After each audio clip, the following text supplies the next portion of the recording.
皆さんこんにちは。本動画ではギリシア神話の大神ゼウスの誕生から人類再生についての神話をまとめていきます。最後までお付き合いいただけると幸いです。それではよろしくお願いいたします。誕生。ティーターン族のクロノスとレアの間には、ヘスティアー、デイメーテイル、ヘイラー、ハーデース、ポセイドーンと次々に子が生まれた。クロノスはガイアとウーラノスに、自分自身の子が支配権を奪うだろうと予言される。そのため生まれた子を次々に飲み込んでいくという強行に及んだ。自らの子が飲まれていくことを悲しみ、不満に思ったレアは、最後にゼウスを生むと、石を産着にくるんで、ゼウスの代わりにこれをクロノスに飲ませた。ウーラノスとガイアは息子を救い出してほしいというレアの願いを受け、彼女に助言を与えた。助言に従いレアは、クレイタ島のディクテイ、あるいはアイガイオンの山でゼウスを生み、ウーラノスとガイアに息子を委ねた。ガイアはクーレイスたち、及び妊婦のアドラステイアとイーデイにゼウスを育てるように命じ、ヤギのアマルテイアがゼウスに父を与えた。クーレイスたちは武装して洞穴内でエイジを守護し、クロノスが子供の泣き声を聞かないように槍で盾を打ち鳴らし、ゆりかごの周りで戦の前を待っていたという。ゼウスの誕生には地域ごとに様々な伝承が語られる。これは、ギリシア民族がギリシアへと移民してきた際に、ゼウスの概念を持ち込み、土着の信仰と結びついたためである。アルカディアは古くからゼウスの誕生の地であると主張した。この他トロイア地方、ボイオーゲア、メッセイネイ、アカイア、アイトーリアなどの地も、ゼウスが生まれたと称した。王位簒奪と世界の平定。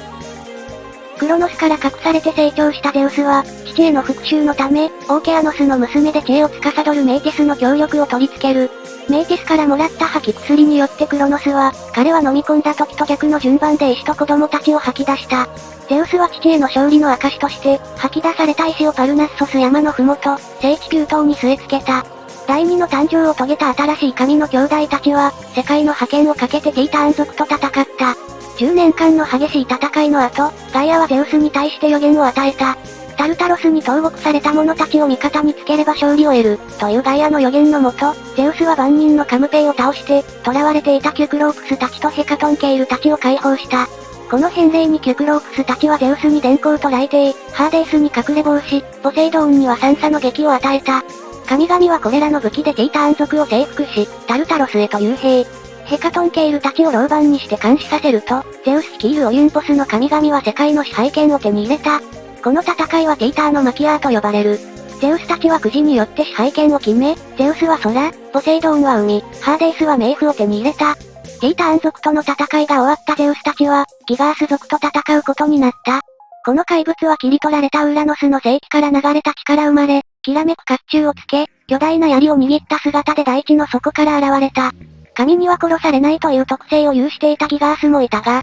人間には殺される可能性があった。ガイアはこの特徴を消すために特別な薬草を探したが、ゼウスがヘイリオス、エオース、セレーネイに出現しないよう命令し、その間に全ての薬草を刈り取った。ガイアは薬草を手に入れることができず、ギガースたちは弱点を持ったまま戦争に臨むこととなる。ギガースたちはオユンポス山を攻撃し、ゼウスは他の神々と協力して争った。この戦いはギガントマキアーと呼ばれる。ゼウスはギガースを倒し得る人間を世に生み出しておいた。ヘイラクレイスである。ゼウスとヘイラクレイスは協力して、巨人ポルピュリオンと戦った。ゼウスは巨人の心にヘイラーに対する欲情を吹き込み、巨人が彼女を追いかけている間にヘイラクレイスは矢を追いかけて討ち取った。ヘイラクレイスの活躍により、ギガントマキアーもオユンポスの神々の勝利で終結した。ガイアはギガースの敗北を認めることができず、タルタロスとの間にジュポエウスを設け、これをゼウスにけしかけた。とてつもなく巨大で恐ろしい姿をしていたジュポエウスに恐れおののき、神々は動物に変身してエジプトへと逃げ去ってしまった。そのためゼウスは一人でこの怪物の前に立ち向かうこととなった。ジュポエウスの足の蛇に絡みつかれ、身動きのできなくなったゼウスは手足の剣を切られ、キリキアにある巣の中に閉じ込められた。ジュポエウスはゼウスの剣を熊の皮に隠し、半獣の言う女デルキュネイを番人とした。またジュポエウスはモイラたちから勝利の果実と騙されて、決して望みが叶うことのない無情の果実を手に入れていた。ヘルメイスとパーンはデルキュネイを騙してゼウスを助け出し、戦いを再開。今度はゼウスが落雷でジュポエウスを圧倒し、シシリア島の下へ糸なさんで押しつぶして勝利することとなった。世界の原初期、自然の力を征服しきれず物質も反抗的で、何もかもを覆してしまうような大変動が起こった。しかしゼウスは全てのこうした混乱した自然をその管理下に置いた。大地は揺るがなくなり、火山は収まり、暴れることのなくなった川は再び平原を潤した。世界に調和が訪れ、悪の勢力に打ち勝った神に、皆感謝を捧げた。彼の支配は3度の勝利によって確立し、再び危機に陥るようなことはなくなった。そして、オリンポスの神々の中でゼウスは、神々と人間の支配者の地位を保つこととなった。人類の誕生神話とプロメイテウス。プロメイテウスとエピメイテウスは、人類の起源に関する伝説の中で、重要な役割を果たすことになった。知恵を武器としたプロメイテウスは、ディーターのマキアーの間慎重に中立を守り、ゼウスの側に勝ち目が出てくると、彼と交渉を始めた。こうしてプロメイテウスはオリュンポスに入ることを認められ、神々の仲間に加わった。しかし彼は自分の一族を滅ぼした者たちを恨み続け、人間の味方をして神々に損害を与えることにより、仇を討とうとした。クロノスが支配していた黄金時代、神々と人間は一緒に食事をし、互いに理解し合って暮らしていた。それがオリュンポスの神々の時代になると大きく変容する。ゼウスが人間に対する主権を主張したためである。地球運における神と人との会合では、備えられた犠牲のどの部分を神々が取るか決めることになった。この分配係にはプロメイテウスが任じられた。プロメイテウスは肉と内臓と汁気の多い部分を合わせて、皮で包んだものと、肉のついていない骨を熱い油で包んだものを並べ、ゼウスにどちらを取るか先に選ぶよう勧めた。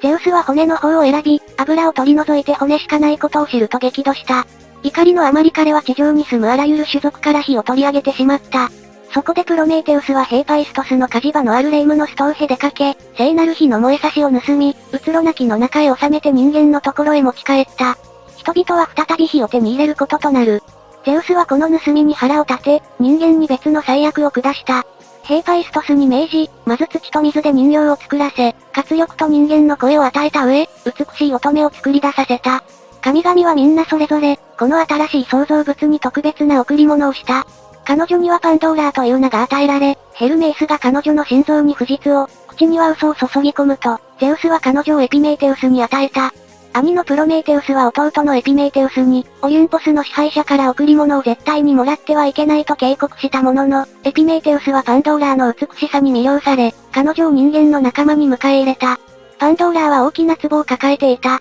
彼女がその壺の蓋を開けると、いっぱいに入っていた不幸が逃げ出し地上に転がった。後には希望だけが残った。ギリシア神話では、最初の女性はゼウスが人間を不幸にするために生み出されたと説明されている。人間にたくさんの不幸を与えてもゼウスの怒りは収まらなかった。ゼウスは最終的に人類を大洪水で押し流して絶滅させてしまおうと決断した。ここにおいて再びプロメイテウスがゼウスから人々を守ることとなる。プロメイテウスはテッサリアを支配していた息子のデウカリオーンに、この洪水について警告した。この助言によりデウカリオーンは箱舟を作り、妻のピュラーと共に乗り込んで船出をした。10日目に大雨が止むと、生き残った二人はオトユス山、もしくはパルナッソス山の頂上に上陸し、避難者の守護神ゼウス、ピュキシウスに犠牲を捧げた。ゼウスはデウカリオーンの願いを叶えると約束した。デウカリオーンは人類の再生をゼウスへと願った。ゼウスと人間の間には和睦が結ばれたが、プロメイテウスは策謀と盗みの罰を受ける必要があった。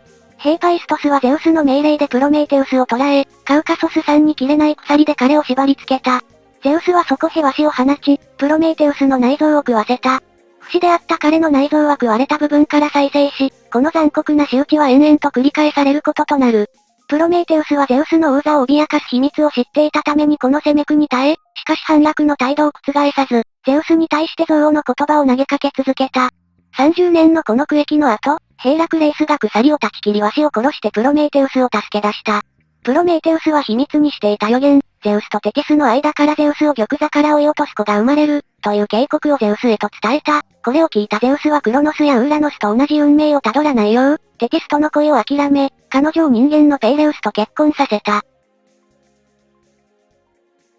本動画ではゼウスの誕生から人類再生までの神話についてまとめました。次回はゼウスと主要な神々の関係について見ていきたいと思います。よろしければまたお付き合いください。それではさようなら。